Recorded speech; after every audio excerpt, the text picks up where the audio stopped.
Ma Mission TV, le miroir du monde. Qui a son envoyé le prophète Manuel Dodi.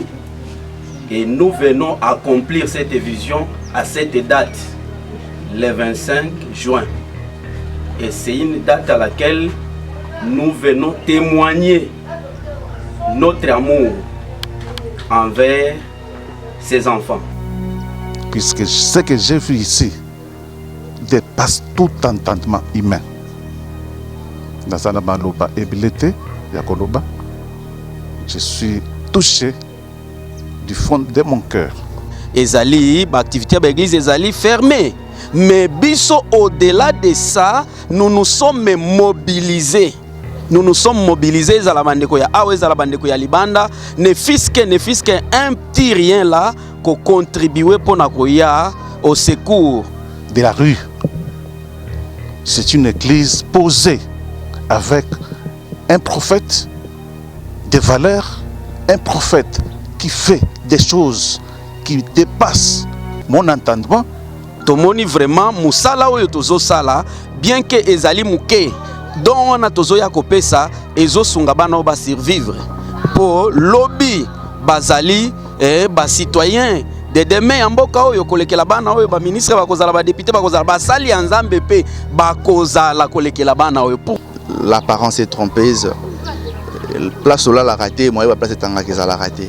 Il faut toujours approcher la personne pour savoir qu'est-ce qu'il a vécu normalement. Alors là ici nous sommes plus de 700 enfants. Je grandis ici aujourd'hui, je suis venu à l'âge de 8 ans, aujourd'hui j'ai 24 ans.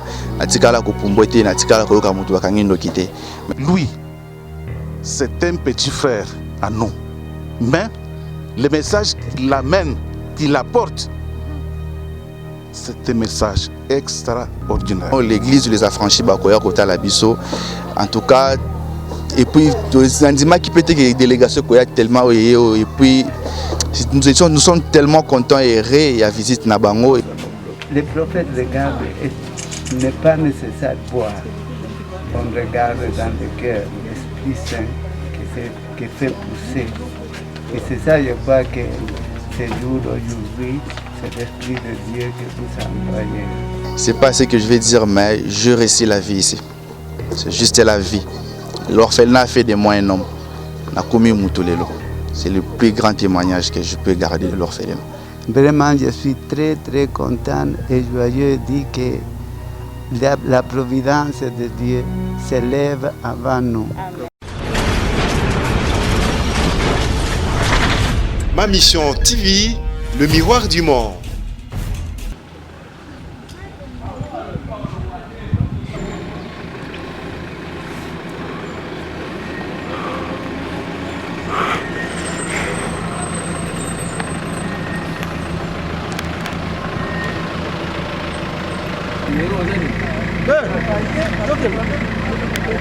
Commandant, je vais vous inviter à moi.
Olivier. Alain. Alain. Alain. Faut continuer de jouer avec lui. Bakia. Olivier. Alain, viens pour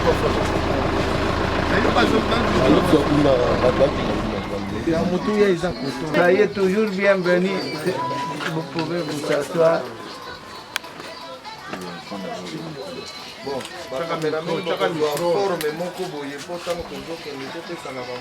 De notre Seigneur Jésus-Christ. Au fait, nous sommes une église universelle, pentecôtiste, charismatique, assise sur l'avenue Révolution numéro 817, quartier industriel, commune délimitée. Si nous nous retrouvons en ce jour enseignés, c'est sur ordre de notre représentant légal et chef spirituel de l'Église, en la personne de notre bien-aimé prophète Emmanuel Dodi, qui a pensé en ces moments difficiles où la Covid-19 bat son train dans l'univers entier. Raison pour laquelle il nous a été demandé de venir vous rendre visite à ce jour. Aujourd'hui, composé des hommes et des femmes que vous voyez devant vous. Voilà le peu de mots que nous pouvons vous adresser pour le moment. Je vous remercie pour l'accueil chaleureux combien vous avez réservé pour nous. Nous sommes très très émus. Alors, je pense que, comme d'habitude, la délégation n'est pas venue mais vide. Nous n'avons pas voulu acheter quoi que ce soit en nature. Nous avons jugé utile de vous amener l'enveloppe qui vous servira pour vos fins. Comme nous le savons, vous avez un personnel devant vous ici, vous avez avec vous des orphelins. Je pense que cet argent vous aidera. Alors, comme je ne suis pas seul, comme je vous l'ai dit, je suis accompagné, et ça c'est notre pasteur, le pasteur Jamala, c'est notre aîné Papa Christophe, qui sont à côté de moi.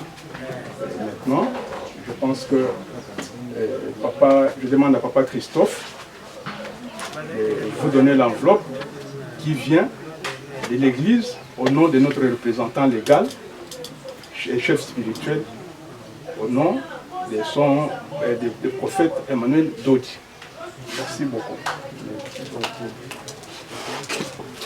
Je remets cette enveloppe aux mains entre les mains de mon pasteur. Merci papa. Au nom du représentant légal, chef spirituel de l'Église universelle pentecôtiste charismatique, les messagers Emmanuel Dodi, qui nous ont envoyé à cette date, parce que cette date est significative, c'est par rapport à la vision que Dieu lui avait communiquée. Et cette vision que Dieu a communiquée à son envoyé, le prophète Emmanuel Dodi, et nous venons accomplir cette vision à cette date, le 25 juin. Et c'est une date à laquelle nous venons témoigner notre amour envers ces enfants, les orphelins et les veuves. Parce que la Bible nous dit ceci, dans Jacques chapitre 1 verset 27, une religion, une église, une assemblée pure et sans tache qui est au service de Dieu est celle qui s'occupe de visiter les veuves et les orphelins dans leur affliction. Et psaume 41, la Bible dit ceci, heureux c'est lui qui s'intéresse aux pauvres. Dans les jours de malheur, Dieu se souviendra. Voilà pourquoi nous sommes là pour accomplir cette vision que Dieu a communiquée à son envoyé, le prophète messager Emmanuel Dodi. Et nous ne sommes pas venus seuls, il y a derrière nous les hommes et les femmes, une forte délégation, et à son nom propre, que nous vous remettons cette enveloppe pour témoigner notre amour envers tous les enfants de Dieu d'ici, de la RDC et de l'extérieur de la diaspora qui ont pensé à vous dans ces moments difficiles où nous traversons la pandémie de Covid-19 parce qu'on reconnaît de bons amis dans les moments difficiles. Nous sommes toujours là Et nous venons toujours à cette date et nous le faisons 4 fois par an. Ça n'a pas commencé aujourd'hui et ça ne prendra pas fin aujourd'hui. Nous serons toujours là de génération en génération et nous allons continuer à manifester les œuvres de la foi chrétienne envers ces enfants. Voilà pourquoi je vous remets cette enveloppe. Tout y est là. Nous ne pouvons pas dire les montants. Vous-même, vous allez découvrir. Merci. Que le Seigneur vous bénisse. En voici. Comme c'est le plus petit, lui va recevoir. Hugo. Cameraman. Chef papa, tu sais la ndenge. Nous allons manger. Merci papa. Papa. Bon, je peux raconter, lui, il était abandonné quand il avait 3 jours dans la forêt, manger pour les fourmis, et regardez, maintenant il a 3 ans et demi, et vous verrez tous nos enfants postérieurs et vous montrer notre réalité. Sans parler, on connaît, un des prophètes connaît bien notre vie. Les prophètes regardent, il n'est pas nécessaire de boire. On regarde dans le cœur l'Esprit Saint qui fait pousser. Et c'est ça, je crois que ce jour aujourd'hui, c'est l'Esprit de Dieu que vous a envoyé. Toujours, priez aussi pour moi beaucoup. Parce qu'il y a des moments d'angoisse, n'oubliez pas. Parce que dit quand il a une responsabilité, quand toi tu es un papa, maman, tu ne veux pas qu'aucun de tes fils se perde. Je merci beaucoup. Merci.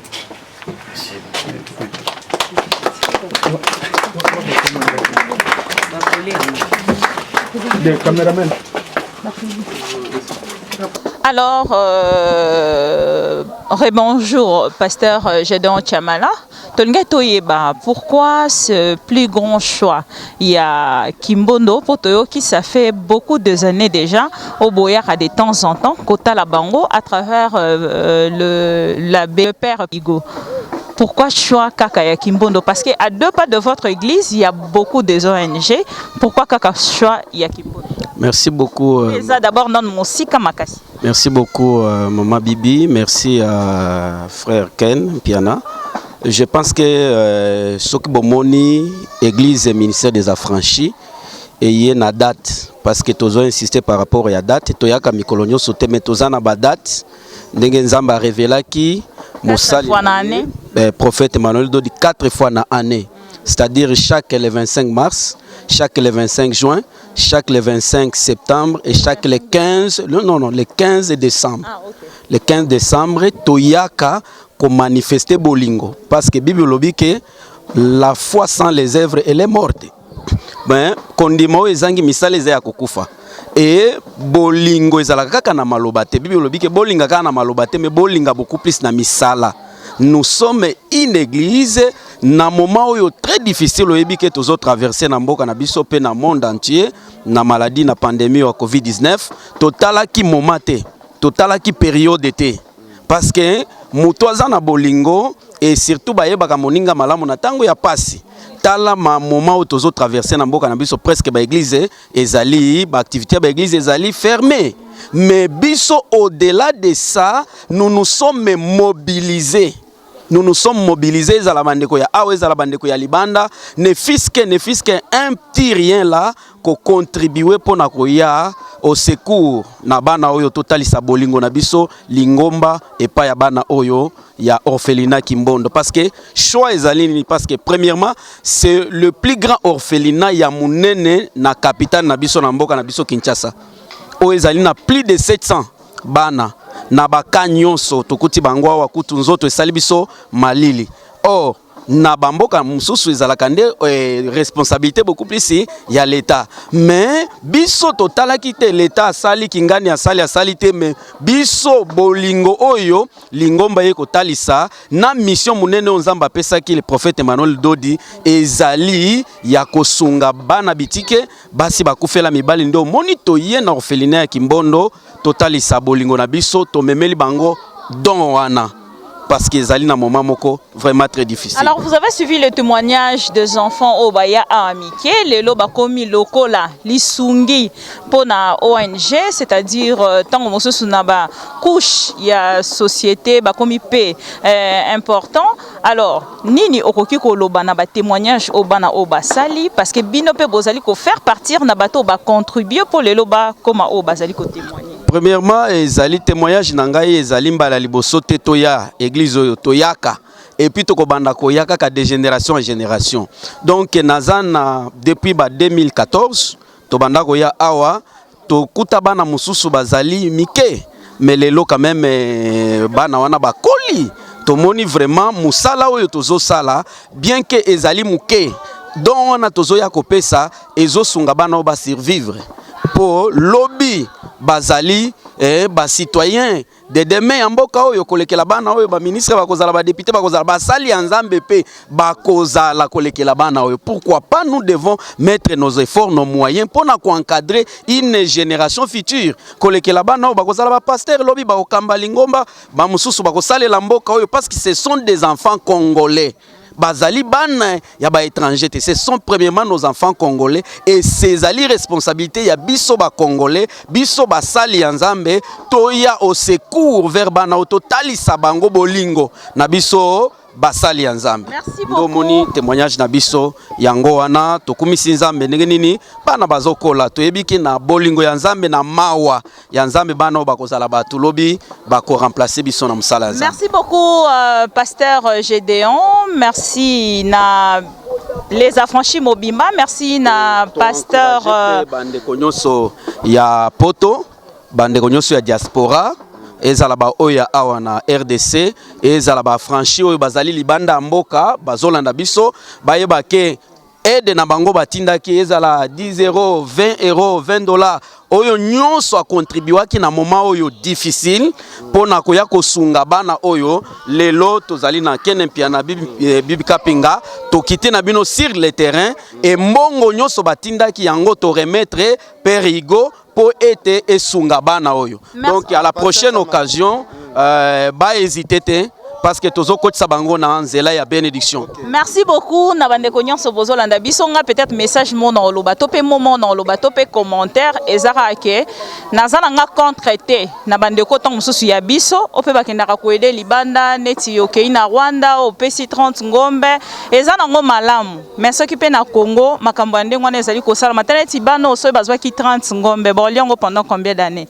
Donc c'est vraiment une bonne chose d'aider yango na féliciter bande ko nyonso bazali mboka o penza bachaka loboko na poche bake na western balobi te bibi biso tozo sunga tokenda ta à travers binoto à travers église les affranchis pote bana o ba retrouver quelque chose bolandi témoignage ya bana o ba ya amike ndenge bakoli et nga esalinga ba chair de poule donc je ne peux dire un mot, je laisse la parole à Ken.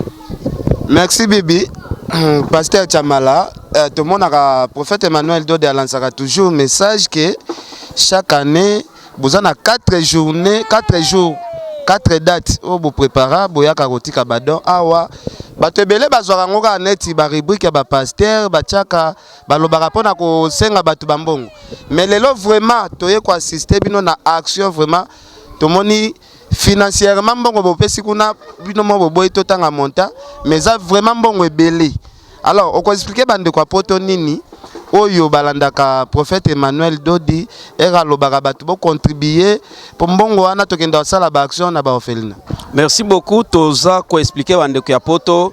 Premièrement ezali vision nzambe apesaki mosali na ye prophète Emmanuel Dodi. Na vision nzambe apesaki ye omoni na katikati ya musala ya nzambe oyo azosala il n'y a pas seulement le salut, il y a aussi kosunga babola na bana bitike. Okomona ba mangombe ezali ebele. Mais nous sommes quand même une église oyo ndenge nzamba la kisaki asolola ki na prophète Emmanuel Dodi 4 fois par an.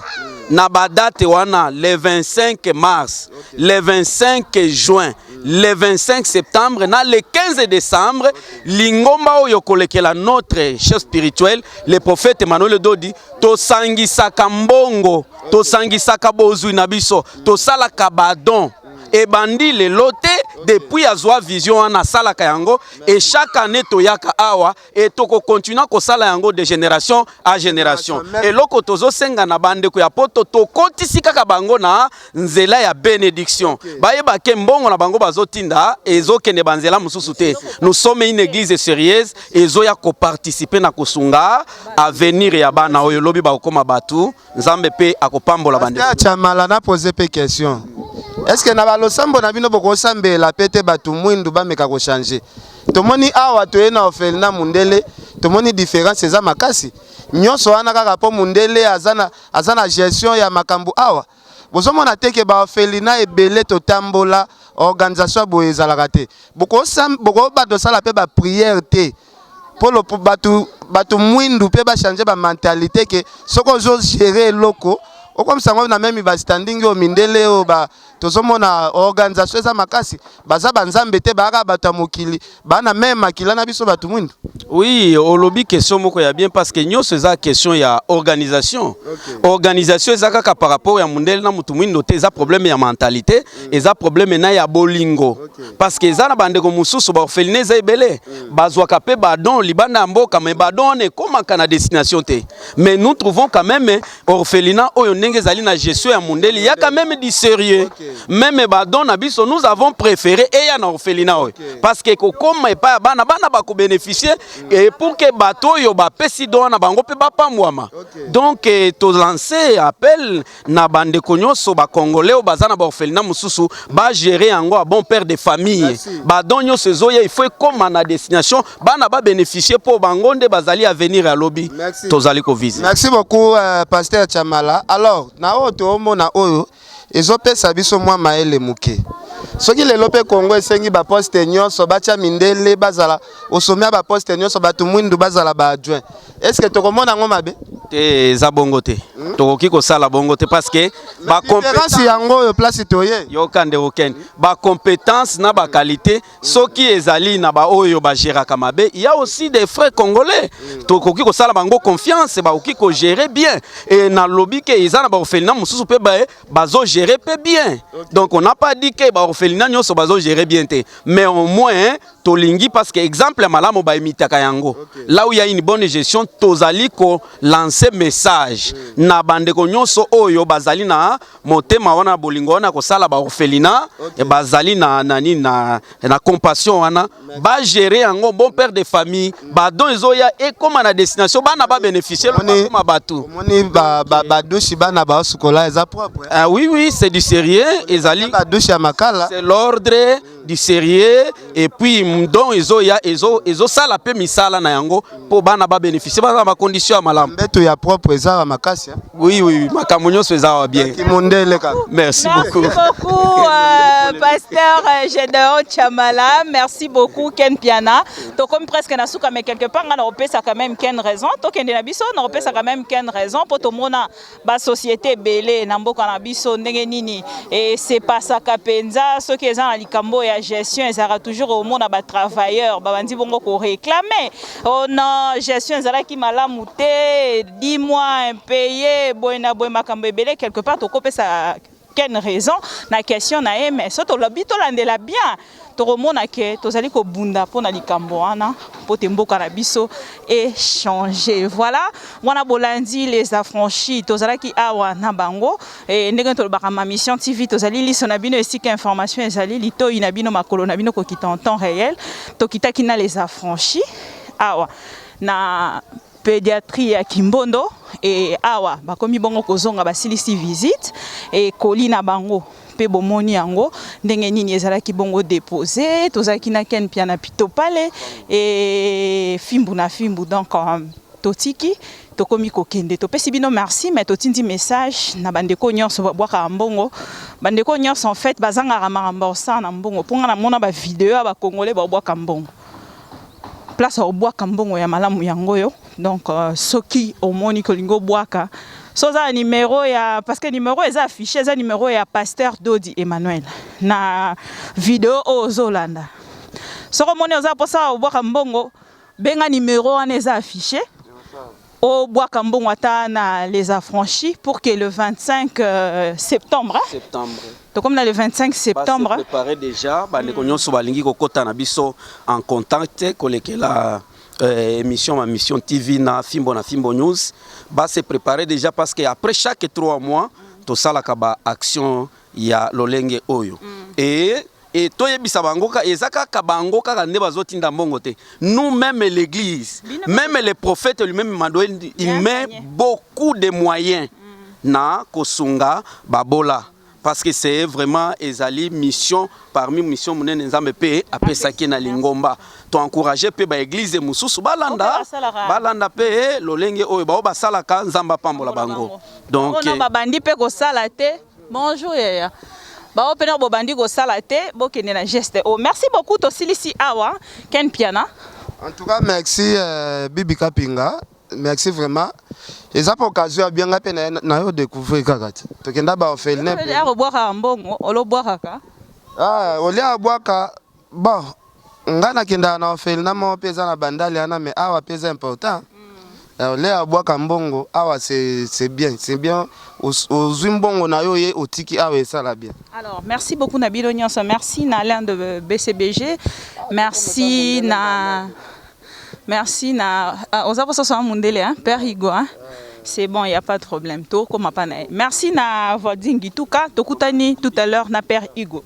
Alors, Papa Kaniki en tant qu'un père, oza mokope il y a délégation, il y a les affranchis.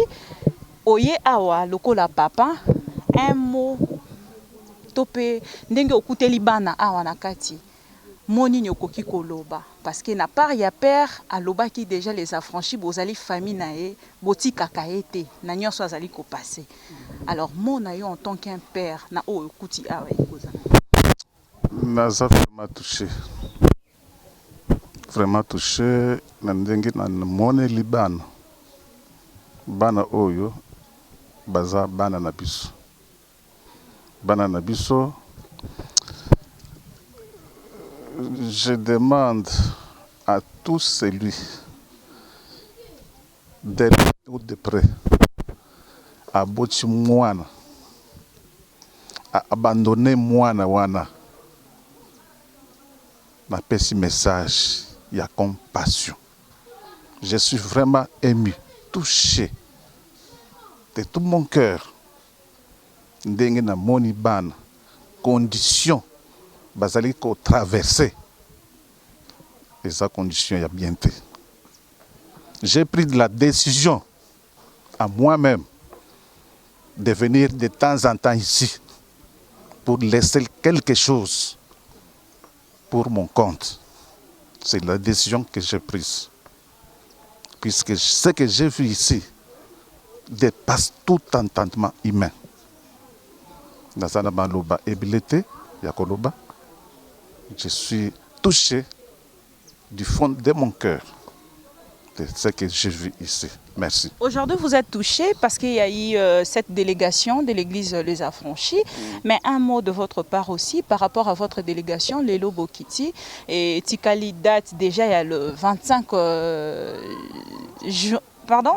septembre. 25 septembre. Hein. Ezali, l'un de ces 4 matins, déjà, il faut bozongali susu. Ah, est-ce que vous pensez que vous zongali susu n'a même joie tant que vous allez toucher les lots de la délégation? Kozonga, je serais obligé à kozonga lisusu, puisque ce que j'ai vu, ça m'a dépassé. Je suis obligé de revenir encore. Pour les affranchis qui ne sont pas avec nous ici, je lance un appel à tout le monde, à tous les affranchis, à contribuer na musala ya mazambe. Église ya ba affranchi que nous représentons. Ce n'est pas une église de la rue. C'est une église posée avec un prophète de valeur, un prophète qui fait des choses qui dépassent mon entendement. Azamutumoko, il y a bien. Azamutumoko, il y a valeur. Le prophète, le prophète nini on a les sous, bakuti biso na katikati. Moi kombo pe ya prophète ango ekozala important. Papa nangai Emmanuel Dodi. Église ezana avenue Révolution 6e rue.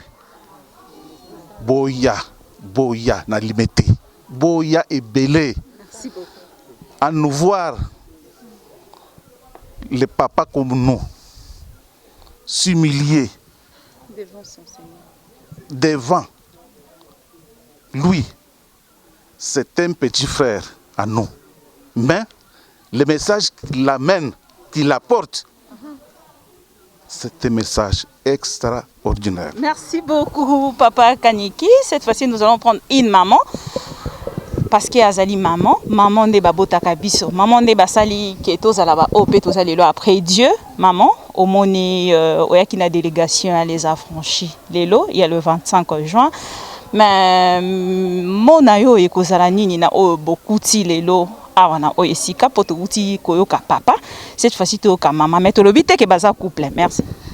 Merci beaucoup. En tout cas vraiment nazokende ko compléter kaka maloba o papa Kaniki alobi. Eta que maman comme on a 9 mois oyo maman memaka na ba douleur nyostu wana mwana botami et puis boye obwa ki mwana wana pe ko mona mosala monene oyo ezo salima awa vraiment to zongi ndenge to zonga biso nyostu délégation to utaki na église kolekela na se ya makolo ya prophète Emmanuel Dodi vraiment na ndimi teke ba santu oyo bakola la pongi. Et comme il passe na biso to bana ko bondela na nzela ya ba prière et puis ata mo eloko ya mokeso kezali moto na moto akoka ko contribuer pona ko ya ko sunga bana bitiki oyo po na yoka katango nyoso tu na prière ya prophète soki abandi ko fungola prière eloko liboso lo bakaki to bondela pona bana bitiki pe ba veuve ezali fardo o evanda kati ya motema na ye o tango nyoso tu azaka soka vandi azokanisa bana bitike pe basi bakufela mibale elelo ezali moko ya mokolo oyo ezalaka pona biso koya kotika quelque chose otozana yango tozo senga ezala meme bo bazali banda ya mboka ezala bo baza awa na kati ya Kinshasa ezala les affranchis ndenge papa uti koloba vraiment to simba na maboko to ya kusunga bana bitike oyo na yebi ete soki to sungi bana bitike na bosolo 1/10 ekozongela biso parce que Bible ezolobela biso ke to sunga ba oyo bakeleli e bana wana soko tali ba misusu baza na maboko te ba misusu baza na makolo te ba misusu baza ba bébé ba misusu baza ba mongol donc ozomona bazolesa bango bazosumba wana ba misusu basi bakoli balati bango ba papex donc bazosumba na kati en tout cas vraiment ça fait mal yango to sengi ke bosunga biso na likambo oyo poto ya tango nyoso tu moke ndenge papa lobiki pona ye ezali mbala sukate ngape pona ngai ezali mbala sukate c'est que soki nazata na moi savon le coq na ngai na kotia wana po basukula quand même ata bilamba ya bana oyo eta ke maman nazobenga mama nyoso tu balobi loboko moko sukula kelongite mais soki tokomi mibale misato en tout cas vraiment toko soutenir vision ya Mosei na Nzambe pe kolekela papa Père Igo na musala munene oyo yazosala eloko na lingai kolobaka yango wana tokotikala ndenge wana te tozobenga bino esika biso tozwami na 6e rue na limité na place commerciale 818 et 817 okokuta les prophètes motoyo atonda na komikitisa ye aponakate ye azawana teke azosenga ba MPSA te mais ye azawana pona ko soutenir milimo o esi elembi po apesa bango lisusu bomo ndenge na yokaki père alobaki ke il faut ko sunga moto azala na vie. Merci beaucoup maman. Merci beaucoup maman et cette fois-ci nous allons finir avec Père Hugo. Père Hugo, on l'appelle Hugo. L'enfant ici c'est Hugo. Mais en anglais, on l'appelle Hugo. Donc, Père Hugo, nous sommes arrivés à la fin avec cette délégation de affranchis aujourd'hui. De votre côté, Je sais que le lingala, apparemment, ça passe pas. Si, un peu. Ça passe un peu. Vous avez quand même retenu le message. Si, le message, c'est très... Et votre mot de la fin pour aujourd'hui, parce que la délégation va déjà vous quitter pour quelques mois seulement. Pour moi, c'était aujourd'hui une grande surprise.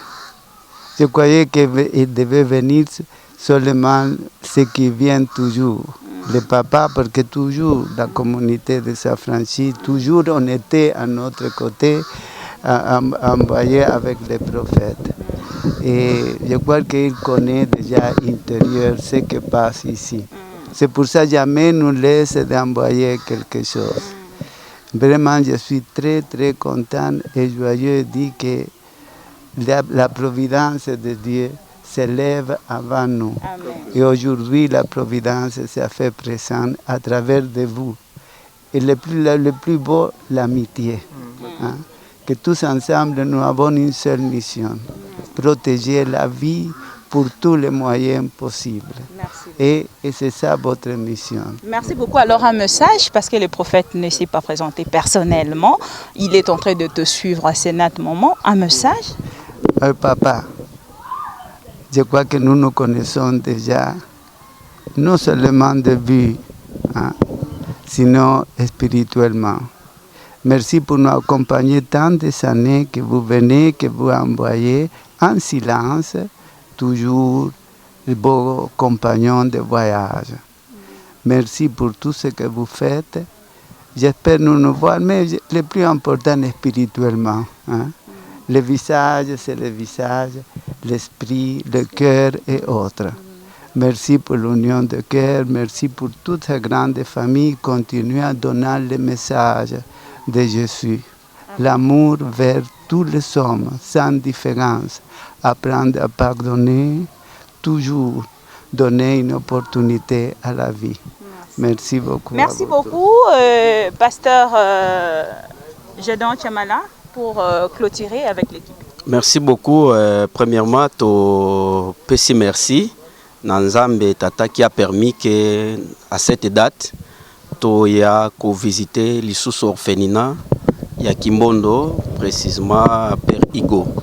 Ndenge nalobaki ezali koleke la vision munene nzambe asolola ki na prophète Emmanuel Dodi na mission wana nzambe ayebisaki ye que il faut tobanda kosunga babola na bana bitike na baoyo bazana katikati ya pasi na badate oyo tosala kango 4 fois par an na le 25 mars, le 25 juin na date oyo toyelelo et na mikolezo ya le 25 septembre tozo zonga lisusu. Donc dans 3 mois et na mois ya décembre tokozala lisusu awa na mois na le 15 décembre. C'est-à-dire 4 fois par an toyaka na orphelinat oyo.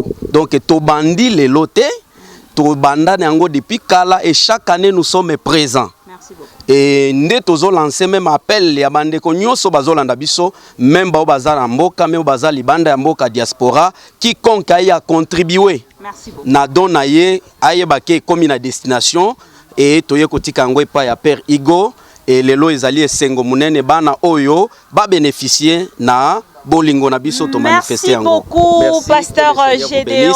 Kenzamba pambola motinda minaye, notre père le prophète Emmanuel pour ces grandes visions que nous venons d'accomplir. Merci beaucoup, bye bye. pasteur Gédéon. Le rendez-vous est pris pour le 25 septembre avec cette grande équipe.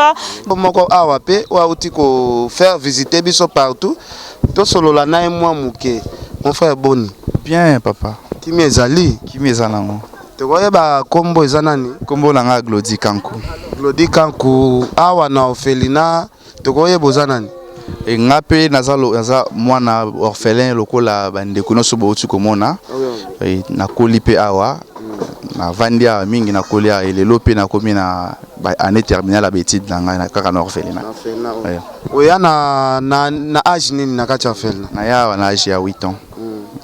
Na circonstance nini esalaka que on se retrouver peut-être? Oui, bon, circonstance, je sais pas comment est-ce que na rolo bango j'étais encore enfant mais ils allaient juste raka disparition à papa. De ça là qui ba famille confisquée qui nyonso ya maman ne pourrait plus nous prendre en charge na roti kabiso. Oui. Maman Gotika biso Gotika na lipa nanga, mais vu que la vie du centre n'est pas facile pour vivre, il faut vraiment oser vraiment na esprit ma casse. Il passe à Kokari de Rwanda qui denga na tikala kiti lelo na commune à 24 ans et puis na étudiant na premier doctorat à l'université Simon Kimbangu. Alors, ton plus grand témoignage, il y a Awa na orphelinat d'abord. Ah, témoignage nanga ya nene na orphelinat. C'est pas ce que je vais dire, mais je réussis la vie ici. C'est juste la vie. L'orphelinat a fait de moi un homme. Na komi mutulelo. C'est le plus grand témoignage que je peux garder de l'orphelinat. On a recours au beau sanaté. Les dons de la vie. Et aujourd'hui, à travers les affranchis, l'église de Pasteur Dodi Emmanuel, oh, bah, ça peut être parmi Moko Yabato Pebaya Katang Moussouskota Labino. Qu'est-ce que tu peux dire face à face Yabato Nyonso Bazo Talabis? En tout cas, pour l'église, les affranchis, tout ça qui vraiment une visite na bango. Vie à période toujours traversée, les églises sont fermées, tout presque bloqué. Mais quand le Père nous a dit ce matin que non, l'église les affranchis, Bakoya Kota Labiso, en tout cas, et puis, qui peut être une délégation tellement, et puis, nous sommes tellement contents et à visite Nabango. Et puis, on dit toujours que le plus grand amour ne doit pas être vraiment à ma parole. L'amour doit toujours être accompagné en action, en acte et tout. Et acte, geste aux églises, les affranchis, manifestant envers Bissolelo, ça nous a émis et ça restera toujours gravé dans nos cœurs. Voir nos papas, nos mamans, la période difficile que le monde est en train de traverser, venir nous rendre visite, nous les orphelins de la Fondation Pédiatrie de Kimondo. Et puis non seulement, pas en main vide, avec une grande enveloppe, n'a pas besoin et belé, n'a pas besoin multiple vraiment. Nous disons vraiment un grand merci à l'église, les affranchis, particulièrement aussi au prophète Emmanuel Dodi. En tout cas, là où il est, ici, il nous regarde. En tout cas, nous vous disons vraiment un grand merci, papa. Vous êtes tout un papa pour nous et votre amour nous restera toujours gravé dans nos cœurs. Alors, pour nous, nous sommes biso balobara que bano bavanda na kati ya orphelinat, bazali bandoki, bazali bana moko peut-être oki ko chaka na bangote, okoko loba na bangoni. Moi, sur ce sujet, quand on peut tellement trop ébeler la vie. Moi, j'ai toujours dit l'apparence est trompeuse. Place où là la raté, moi, la place est en la raté. Il faut toujours approcher la personne pour savoir qu'est-ce qu'il a vécu normalement. Alors, là, ici, nous sommes plus de 700 enfants. Je grandis ici, je suis venu à l'âge de 8 ans, aujourd'hui j'ai 24 ans. Mais ce sont des gens où j'ai dit aux gens là, où ils traiter orphelins, bandoki, inutile, de arrêter ça. Mais il y a beaucoup de expliquer que les personnes qui m'ont pour vivre dans l'orphelinat avec l'esprit où ils ont facilité. Bon, par rapport à ça, parce que vous voyez, à un village, non, nous venons de diverses familles, de divers coins. Un comportement, peut-être il est brutal, peut-être azam, peut-être et puis la condition vous avez vu. D'ailleurs, les choses s'améliorent avec le temps petit à petit, mais avant c'était très compliqué.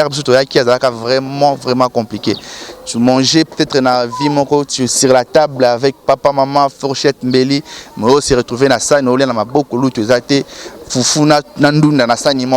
Vous voyez un peu. Tu ne vas pas supporter cela au Kokende. Il y a même raison, il passe à la Kende là. Mais Miso Ngaï étant qu'un homme, j'ai dit non, je dois rester pour mon avenir et puis sauver aussi ceux qui ont dans des ceux qui seront dans les besoins et tout. Et aujourd'hui, tu n'es plus enfant, ni aux salles à Katia. Oui, aujourd'hui, je ne suis plus enfant, mais je suis en train d'aider le père. Le père a pris de l'âge, il a maintenant 76 ans. Il a pris de l'âge et vu que nous sommes les aînés, il faut tout aider. Il faut tout porter main forte Nabiso envers eux pour que continuité à œuvrer là toujours. Pour aider nos frères aussi à grandir. Toujours ça conseil, toujours encadrer, toujours travailler comme il faut. Je suis d'ailleurs en train de travailler ici à la Casa Patrick. Je suis étudiant en médecine, mais ici je sers comme infirmier. Infirmier parce que nous avons l'insuffisance des infirmiers ici. On appelle ça traitement, j'ai aussi mes heures de travail ici. Et tant que le père aussi est amour à l'Ingarabi Somingue, il me donne au moins quelque chose pour me payer le lieu de beauté, peut-être un t-shirt aussi. C'est un peu ça. Un message peut-être bateau nyonso balandi biso. Oui, je veux juste lancer un appel fort à toutes les personnes de bonne volonté, qu'ils sachent que ici à Mongafula, il y a un orphelinat, Maman Coco, qui a plus de 700 enfants. Et cet orphelinat a besoin de l'aide. Je m'adresse beaucoup plus aux autorités de notre pays. Les députés, le ministre et toutes les gens de bonne volonté de penser à cet orphelinat. Cet orphelinat héberge les futurs cadres du demain. Il y aura des députés ici, il y aura des ministres ici. Il y aura des docteurs Mouyembe ici, tout comme moi, je suis son idole d'ailleurs. Je suis en train de faire la médecine pour être aussi un grand médecin de ce pays. Aider aussi le monde entier. Donc je demande à toutes ces personnes-là de venir nous aider, de venir rendre visite aux enfants. Non seulement en main vide, non seulement avec les histoires, même en main vide, ces enfants ont besoin de l'affection. Bakoli sans amour maternel ni paternel. Ils ont besoin de l'affection. Passer de temps avec eux, ça serait très bien. Est-ce que bazana relation na maman avec maman, tous en la relation, une parfaite relation avec maman. Parce que avec les efforts, avec les conseils, avec tout ce qu'on gagne, il nous aide toujours. On est là avec elle, tous les des temps à contre-temps. Merci. Merci.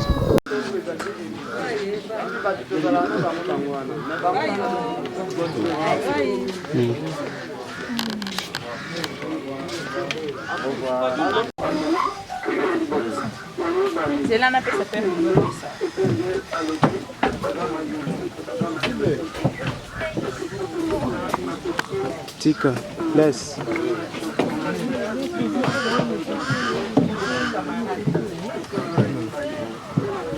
Ah, ok.